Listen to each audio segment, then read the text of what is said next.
Good morning, Ronto. This is Conrad Getz with Double Radio. It's a warm morning out there, just coming off of that week of rad storms and rain. There's a haze in the air that luckily isn't looking green, which is a good sign for anyone making any treks around the wasteland. I know I can always breathe a bit better when there's no radioactive fallout hanging in the air, that's for sure. Speaking of the rad storms, you may notice that things sound a bit more rough for today's broadcast. Unfortunately, the peak of the storm caused a bit of damage to my transmitter array, and with things just barely clearing up, I haven't had a chance to go with Hunter to see if we can scavenge or trade for a new one. Heck, the current array is only functioning enough as it is thanks to Wayne's multi-tool arm that we customized while he was being built. I'm hoping to get out in the next few days to try and get that sorted, but any news for now might just have to deal with a little extra interference, so my apologies. Luckily, the radiation and the rain don't stop me from managing to pick up some news from the area. So let's get right into it, shall we? I did get word that despite all the storms and unpredictable weather we've had this summer, the CPF share crop farms have been thriving. They've been using some of the old college facilities as makeshift greenhouses, and managed to grow a decent amount of fairly fresh vegetables. There's of course still some mild rads lingering on them since the soil hasn't cycled through enough to be completely clean, but that's nothing a little bit of rad away or giving the veggies a clean and some purified water can't fix. And those same farms do have a decent water purifier on site, so if you want to bring some containers, they're happy to clean them up for you, alongside whatever crops you might be trading for. On the other side of our everlasting conflict, the Brotherhood of Steel have finally started allowing regular wastelanders access to the docks to ferry across to the island. There's still rigorous checks and they require you to get a pass issued, but they aren't charging any caps for the process, which is a bit of a bonus. Sounds like someone may have had a sit down with Elder Cabral about how wrong it is for them to essentially quarantine all the ghouls and other folks over there. Either that, or they were made some sort of offer for some old world tech that they value so much to open things up. In any case, I'm glad that some regular folk can make their way across to visit and trade with the ghouls over there.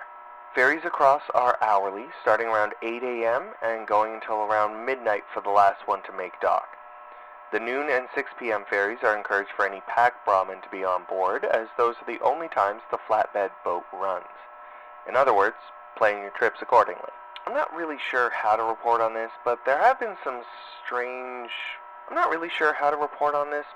been some interesting news coming out of Nuka World North. Almost like strange happenings that I really haven't made much sense of, but it does have some of the raiders and travelers near there a bit on edge. I'm hoping to get up there sometime soon, since I missed out on most of the summer season, but I can always wear some warmer gear to wander the park. Could be fun to investigate what's been happening for myself, since it has been a while since I went on an adventure, especially with the station now. Speaking of adventures, I've been working on something kind of fun in my spare time. After sorting through those old holotapes I got from that weird old trader, I've found that most of the blank ones were in good enough shape to record my own stuff onto them. I debated finding a way to hook them up and record those broadcasts or use them to do interviews, which I may still do, especially if I can get more. But the really fun idea I had is to tell the stories of some of the adventures I've had with Hunter before setting up here at the station. The two of us have traveled together for a few years, and looking back on some of the things that have happened, I figured some of them sound like those old radio dramas that used to play before the Great War, or the 5-cent detective novels you used to be able to get by the cash at Super Duper Marts. So I've been writing them down on scraps of paper and trying to tell them like those old-time stories, which I've been working on recording to holotapes. I figure I can copy the audio to about 5 or 6 tapes for each story, just based on how many I currently have from that lunchbox. I've titled them The Thrilling Adventures of Vaultie Ghoulie, and I'm hoping to have the first little story ready to go in a few weeks, if I can get things sorted with the makeshift terminal we put together. Hunter thinks it's a silly idea, but I think he'll come around eventually. He usually does when it comes to fun stuff like this, I've found. I'm just curious to find out what he thinks of my impression of him. I'm saving it for the actual stories, but I think even he might get a laugh out of it.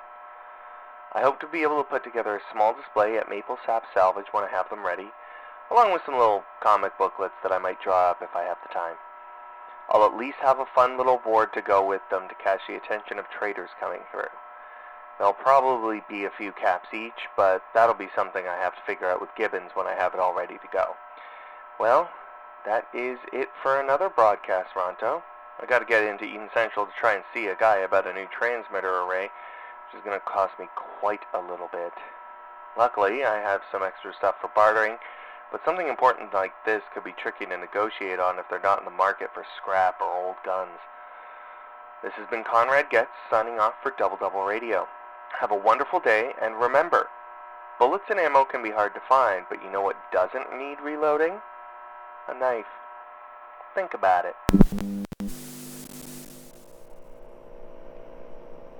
Double Double Radio, A Fallout Story, is a Voice in the Static production, written, starring, and produced by Edward Grimgrinner Hutchinson.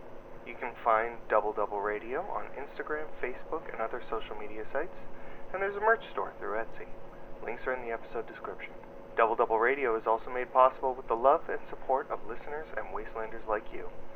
If you want to help support the show on Patreon, that link will also be in the description alongside the list of monthly supporters. Thanks for listening.